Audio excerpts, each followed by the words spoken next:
So very good afternoon and greetings from my Karmabhumi Maulana Azad Medical College.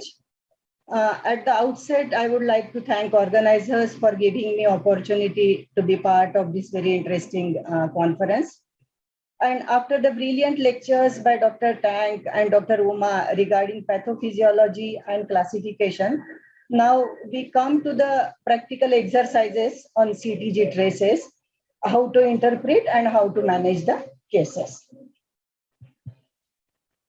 So we all have heard that the cardiotopography reporting is based on the background of risk factors in a patient with the CTG features, which include contractions, baseline heart rate, variability, decelerations, and acceleration. The acronym which is very proper, commonly used is Dr. C. Bravada, just to ensure that none of us miss on any of the points when we interpret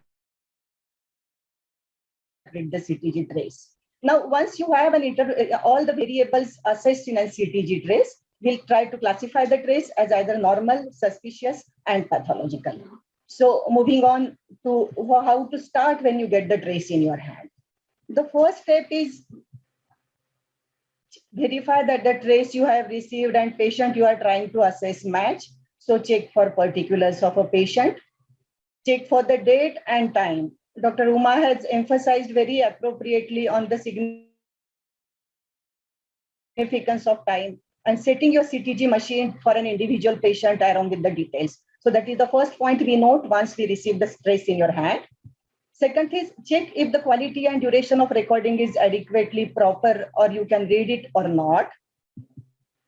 Third thing, check if your patient is in labor or not. Are there uterine contractions present or not? Because that will define how you interpret your trace. Then X-line, X-axis on the CTG trace indicates the time. The small column is for 30 seconds, one big column is for 1 minute, and 3 big columns are for 3 minutes. This usually may not matter much when you have the times recorded and appropriately set on the CTG, but when you have not, it's important to have that orientation. The next component or a y-axis on the CTG trace represents the fetal heart rate. One small row represents 5 beats per minute, and the one big row, which has 4 small rows, will represent the 20 beats per minute. So once you have checked all these factors, then you have to look for whether the duration of a trace which you have received is at least for 20 minutes, preferably 30, and longer is better. Good signal quality is important, and you can adjust the transducers, and if required, use the scalp electrode, and to ensure that you get a good signal quality. You can look in this CTG trace, the signal quality is so poor that you cannot do any of the interpretations. I'm sure I'm audible to everyone. Yes, madam. Hello? Yes, ma'am. We can hear you. Yeah. So another important point to be noted is a paper speed. Most of the institutions in India, we use 1 centimeter per minute, but it can be used at the rate of 2 centimeter per minute and 3 centimeter per minute. And the visual interpretation of the visual appearance of the traces will vary depending on which paper speed you are using.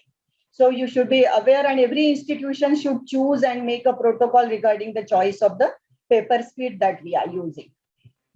Then we all know the uterine contractions are to be measured in 10 minutes and a normal frequency 3 to 5. More than 5, we call it in 10 minutes is abnormal. If it is associated with fetal heart changes, it is called hyperstimulation. If there are no associated fetal heart changes, we call it tachysystole. Again, Dr. Uma has already emphasized on how to measure the fetal heart rate. It is measured in between the contraction and a stable segment. We all know the normal rate. Then variability, it is measured on a trace by measuring the difference between 2 lines drawn through the highest and lower points of the trace in any 1 minute segment. We all know normal variability is 5 to 15. This is a trace showing the normal variability. This is increased variability. This is reduced variability. Then decelerations, we all know definition. The significance, most important point, as Dr. Uma emphasized, was that the what percentage of contractions are associated with the deceleration, and it should be at least 50%. We also know now how to differentiate the variable deceleration, that is V-shaped and not timed according to contractions, from the uniform decelerations, which are U-bar pattern and have the relationship to the contractions, according to which we classify them as early and late. So early deceleration start and end with contraction, no time lag. Late deceleration, there is a time lag between the peak of the contraction and the deceleration. And yes, prolonged deceleration is the single episode of decreased in fetal heart rate. Various guidelines will use different definitions for 2 minutes, 3 minutes, 5 minutes, but any prolonged deceleration is a red flag, so we have to be alert. Acceleration, we all know, is a hallmark of fetal well-being, and absence of acceleration is not given any significance during labor. So we have a FIGO guideline, which tells us the normal fetal heart rate pattern and the pathological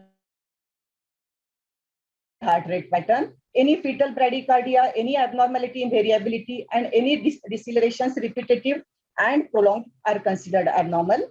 Using the C-Bravada acronym and the FIGO guidelines, we try to interpret the graph along with the clinical interpretation. And it's very, very important that you document the action plan and put the signature on an CTG trace. And before we move on to our exercises, we should remember that CTG may change with time, and so it has to be reviewed at a regular interval. It is not possible to categorize every trace. And so whenever you have a doubt about the CTG trace interpretation or it's a correlation with a clinical picture, do take opinion of your seniors and have a second opinion. The intra and inter-observer variation in CTG interpretation are to be kept in mind, and use of adjunctive test reduce the false positive and thus the increased cesarean section rate, which are associated with the continuous electronic monitoring. So with this background, we now move on to the case scenarios, and I would request focus more on the CTG interpretation. We will not go into the details of obstetric management. So we start with our first problem. She's a primigravida who has come to us with a term PROM for 24 hours and is undergoing oxytocin augmentation for 6 hours. This is her CTG trace at 6 a.m. Now we go ahead with our again, Dr. C. Bravada. The risk: patient has a premature rupture of membranes and she has an oxytocin augmentation. These are the risk factors. There are contractions, around 3 contractions per 10 minutes. The baseline you can see is 170 beats per minute. So that falls into suspicious category. Beat to beat variability, you can make out it is much reduced. It's less than 5. So that's a pathological feature.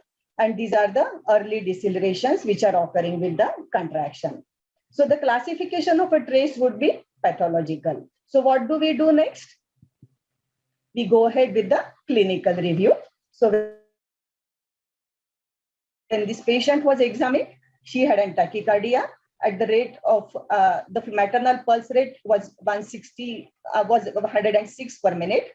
On perabdominal examination, it's a term size uterus, vertex presentation, vertex 2/5 palpable. Patient is contracting, as we saw on a CTG also.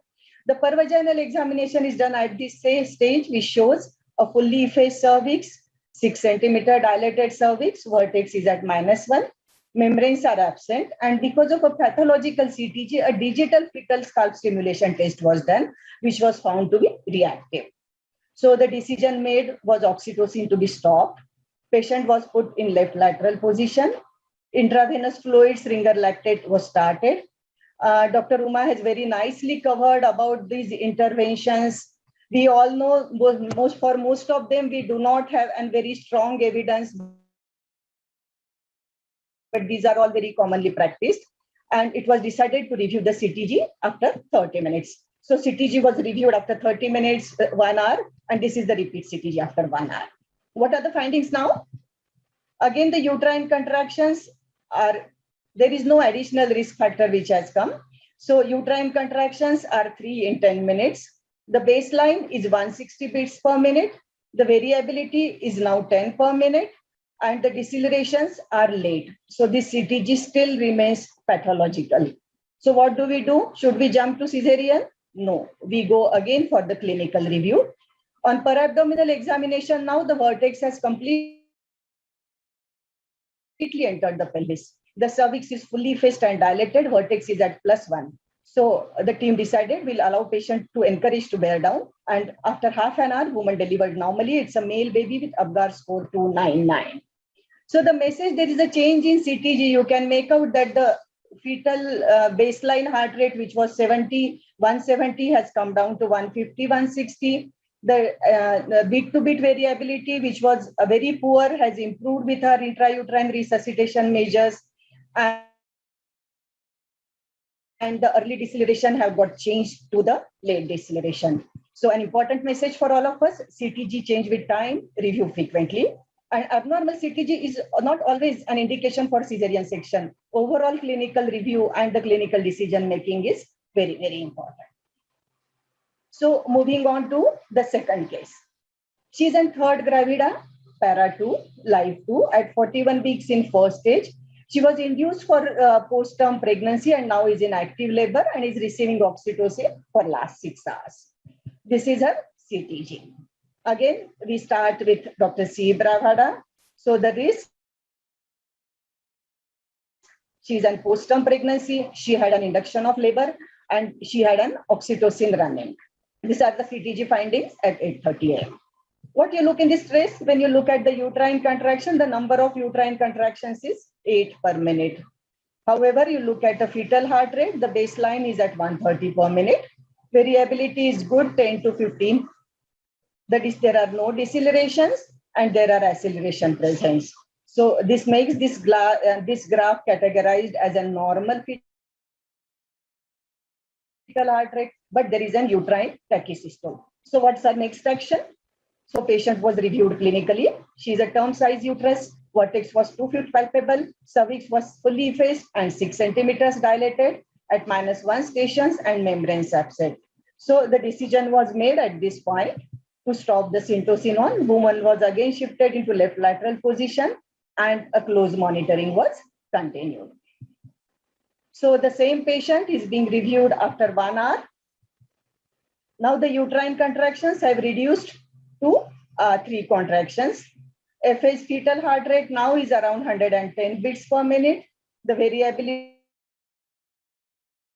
is 10 beats per minute. There are no decelerations. So the categorization is normal. The CTG monitoring was continued for this patient and she had a normal vaginal delivery after 3 hours, a girl baby with a good Apgar and an average baby weight. So the take-home message that topography for uterine contraction is a very important component of CTG, should not be neglected. In many places, especially in a busy institute like us, where there is so many residents coming and going, there is a tendency to focus more on fetal heart and not on the uterine contractions. Many times, even the topo probe is also not attached. So this is a very important thing for all of us to remember, that CTG trace is incomplete without topography. So moving on to the next case, our next patient is a 28-year gravida 2 para 1. She is a gestational diabetes on medical nutrition therapy, well controlled at 39 weeks and 2 days. She has come to us with a labor pain at 11 p.m. in the night. On examination, term size uterus, cephalic presentation, good fetal heart, relaxed uterus, and on pervaginal examination, cervix 25% effaced and 2 centimeter, membranes plus and pelvis adequate. So this was her CTG at the time of admission. Again, going to Dr. C. Bravado. We know she's a high-risk case in view of GDM and the which is controlled on medical nutrition therapy. So in CTG, we can make out that on the contraction part of the CTG strip, there are no contractions. The baseline is somewhere around, this is the most stable segment, which is somewhere around the 150 beats per minute. Variability is good, 15 beats per minute. There are no decelerations. There are some accelerations we can see here. And so the categorization was normal. The decision was made to induce this patient in view of a diabetes at 39 plus 2 weeks. And dinoprostone gel was instilled at 12 midnight. At 7 a.m. in the morning, patient has gone into the spontaneous labor. She has good uterine contraction. The vertex is now 3/5 palpable. On pervaginal examination, cervix was 75% effaced, 5 centimeters dilated. Vertex was at -1. Artificial rupture of membranes was done, which showed the thin meconium. This was her CTG trace at this point of time. Again, there were 5 uterine contractions. Baseline was around 150 beats per minute. Variability was good, around 10 beats. There were no decelerations. There were few accelerations in between. And so this was categorized as a normal CTG. And action was, we continued the patient monitoring with CTG. Again, after 2 hours, she's still getting good uterine contractions. The vertex has further descended, but the resident on duty noted the bloodstained liquor. This is the CTG trace at this point. The contractions are 5 to 6. The baseline remains same, around 144 in the stable segment. Variability is also good. There are no significant decelerations, and the CTG is again categorized as normal.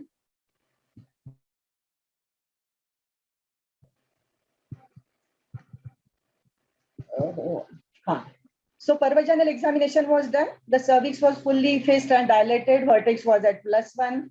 Membranes absent. Sutures oblique. So the oxytocin was stopped. Woman was encouraged to bear down, and delivery was expedited. Outlet forceps were applied. She delivered at 9:25 baby, a baby boy which cried after resuscitation. Apgar score was 499, and there was a retroplacental clot of 300 ml. Her CTG was normal at this point of time. The cord blood pH was sent, and it was 7.08. So the important message, normal CTG is not a replacement for clinical monitoring. The bloodstained liquor in this case was an indicator why we reviewed the clinical situation and the decisions were modified. And so the overall clinical picture is very, very important. Moving on to our next case. This is the 25-year Gravida 2, Para 1, previous cesarean at 38 weeks. She was induced for gestational hypertension and was in active labor for 4 hours. This is our CTG. So Dr. C. Bravada again, the risk factors, previous cesarean, gestational hypertension, induced labor. Contractions 4 per 10 minutes, baseline around 150, variability 10 beats, and you see a single prolonged deceleration. The categorized as a pathological. The clinical review was done, and the pulse rate, maternal pulse was normal. It was a term size uterus, cephalic presentation, which was 3/5 palpable. There was no scar tenderness. On pervaginal examination, cervix was 75% effaced, 4 centimeter dilated. Vertex was still at -3, and artificial rupture of membrane showed the bloodstained liquor. The decision of a suspected scar dehiscence was, a diagnosis was made, and a woman was prepared for LSCS. Simultaneously, the resuscitation measures were started, syntocin on stop, put in left lateral position, oxygen inhalation started. So, and then the patient underwent cesarean. There was a scar dehiscence, but the full-term baby girl weighing 2.9 kg was delivered with a normal Apgar score. So this is a situation where the CTG abnormality and the timely action has helped to have us the good outcome. So prolonged deceleration is an ominous feature, and a deceleration for more than 5 minutes, especially when the fetal heart rate drops below 8 beats per minute with reduced variability in deceleration, needs an immediate intervention with category 1 cesarean section or an instrumental delivery. So moving on to our next case. Our next patient is a 29-year primary gravida, a clomiphene-induced conception. Labor was induced at 39 weeks, and now she is in active labor. This is her CTG. Risk factors are treated infertility and induced labor. CTG interpretation, the contractions, number of contractions in 10 minutes, 3 in 10 minutes. The baseline, around 150 beats per minute.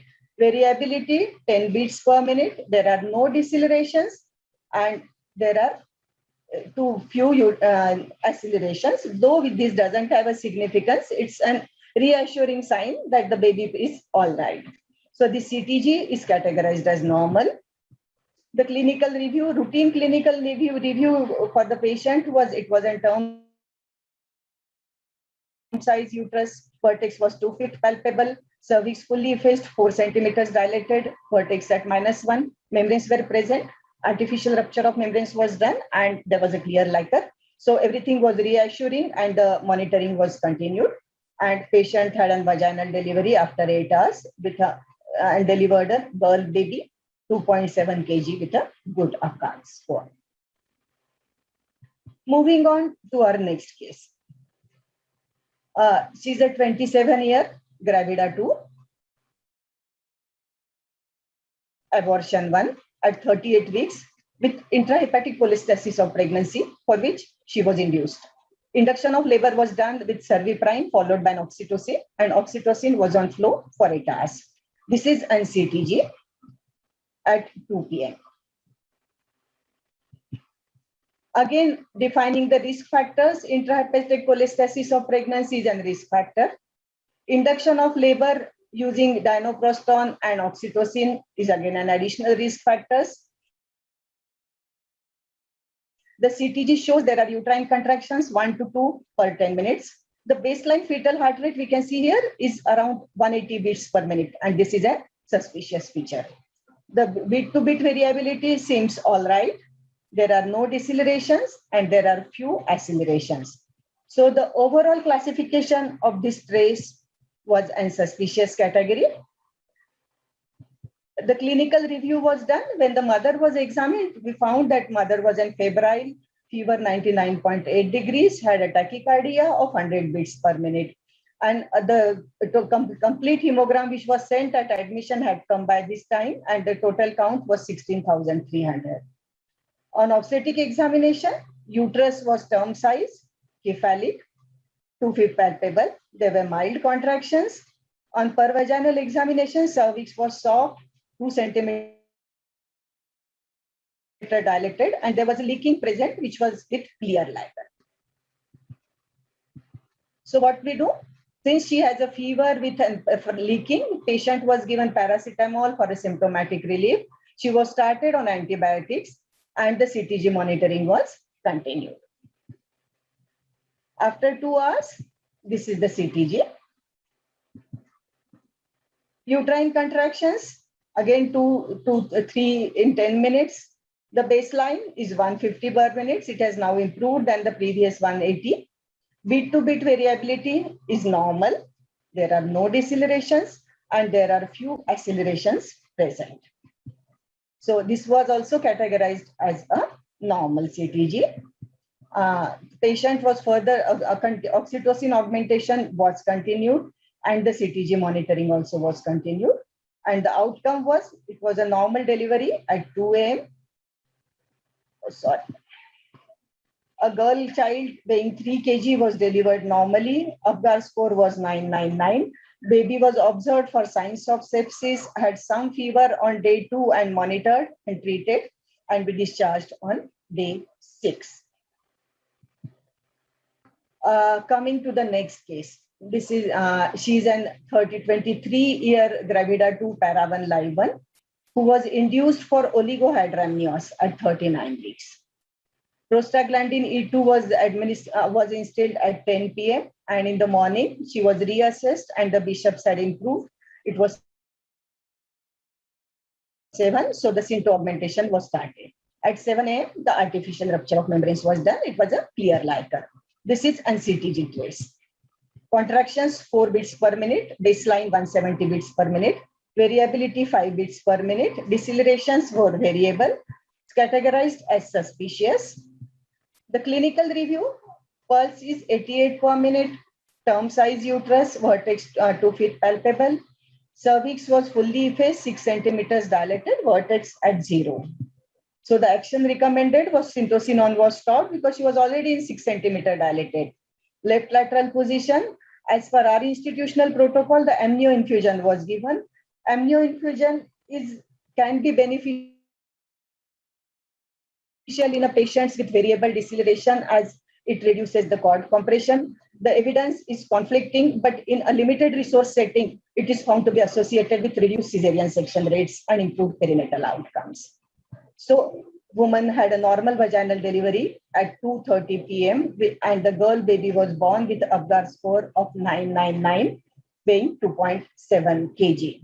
So that brings me to the end of cases. Should I go ahead with few more cases?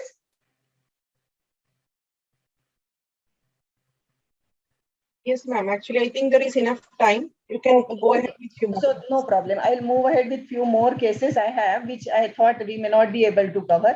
So this is our next case. She is a gravida to para 1 live 1 at 38 weeks of gestation, who was induced for premature rupture of membranes and was on oxytocin infusion at the rate of 25 milliunits per minute. This is an CTG trace. The high risk was a premature rupture of membranes and an induced labor. Uterine contractions, 6 contractions in 10 minutes, which is abnormal. And since this is associated with an increased fetal heart rate, we call it as an uterine hyperstimulation. The baseline was high at around 190 beats per minute. Variability is maintained at around 10 beats per minute. There were no decelerations. So this was categorized as a suspicious CTG with an uterine hyperstimulation. On examination, the mother was febrile, pulse rate of 110 beats per minute. She was well hydrated. On perabdominal examination, it was a term size uterus, vertex 2/5 palpable per abdomen. There was a fetal tachycardia and the good uterine contractions. Per vaginal examination showed fully effaced 5 centimeter dilated cervix, vertex at 0, sutures in oblique diameter, bag of membranes was present, artificial rupture done, and it was the clear ladder.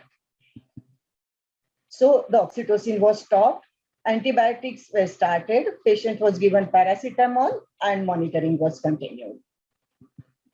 Follow-up CTG after 2 hours are normal, and woman had a spontaneous vaginal delivery after 4 hours with and the baby girl was born weighing 3 kg and Apgar score of 999. Moving on to next scenario. This patient is a primary gravida with mild gestational hypertension at 37 weeks. She is in spontaneous labor and first stage for about 5 to 6 hours. This is the CTG trace. The high risk factors in this case was gestational hypertension. The trace and duration and quality of this trace is very good. CTG report at this time, the contractions, 3 contractions per 10 minutes. I'm sorry for this typo, it should be every 10 minutes. The baseline heart rate is 160, 170 beats per minute. Variability 5 to 10 beats per minute. And there are repeated decelerations. We can see the number of deceleration is associated with more than 50% of our contractions. So this was categorized as a pathological CTG. Clinical review, high risk patient with mild gestational hypertension, per abdomen, pulse rate 84 per minute, no signs of dehydration. Uterus term size, vertex 3/5 palpable, fully effaced cervix, 4 centimeters dilated, vertex at -2, sutures in transverse diameter, membranes absent, and adequate pelvis. The CTG was pathological. So the actions were, she was kept nilorally, left lateral position, hydration, oxygen inhalation, and review after 30 minutes. After 30 minutes, the CTG findings were same. There was a thick meconium. The digital fetal scalp stimulation test was done, which was non-reactive. And so the decision for cesarean section was done. And the outcome, it was an uneventful cesarean with a term baby boy weighing 2.9 kg, Apgar score 899, and the cord blood pH was 7.21. So moving to the last case now.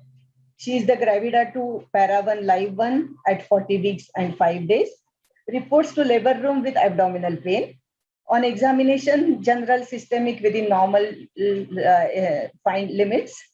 Uterus was term size, non-engaged cephalic and relaxed uterus, fetal heart rate 140 beats per minute. So you can say this patient is not in labor. So she is a low risk woman without any risk factor and a CTG report was no uterine contraction, baseline of 150 beats per minute with a good variability. There were no deceleration, but there were no fetal movements also, and there are no accelerations also. So the CTG was extended further for 20 more minutes. So, and the clinical review, second gravida, paragon live one at 40 weeks, low risk patient, false labor pain. On examination, nothing significant. Obstetric examination also, term size uterus corresponding with period of gestation, everything fine. Per vaginal examination, Bishop score was 4, pelvis adequate, NST was equivocal because even after extending it for 40 minutes, there were no fetal movements. The decision was made to induce her with prostaglandin E2 gel and oxytocin, and intrapartum CTG monitoring was done. She had a normal vaginal delivery after 14 hours. Term baby girl weighing 3.1 kg and a normal Apgar score. So that completes my cases. And just to take the quick key home message.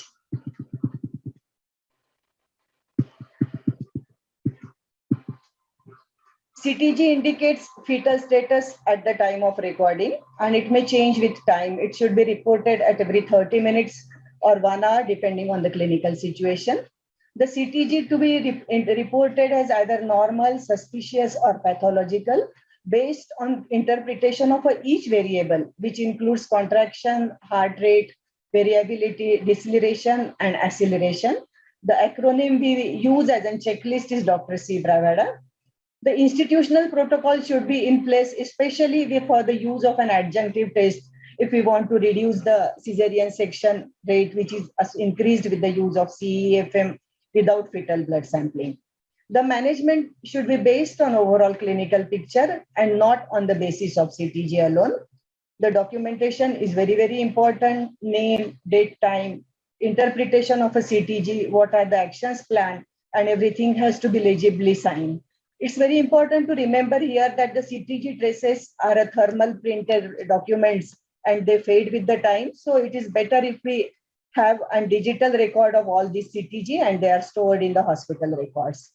And most important point to remember that intra and inter-observer variations in CTG interpretation do exist. If it is not possible to categorize every trace, or you cannot make a decision and there is some conflicting situation with the clinical situation, take second opinion, have an opinion of your seniors, and then make the decision. Thank you very much for your patient listening.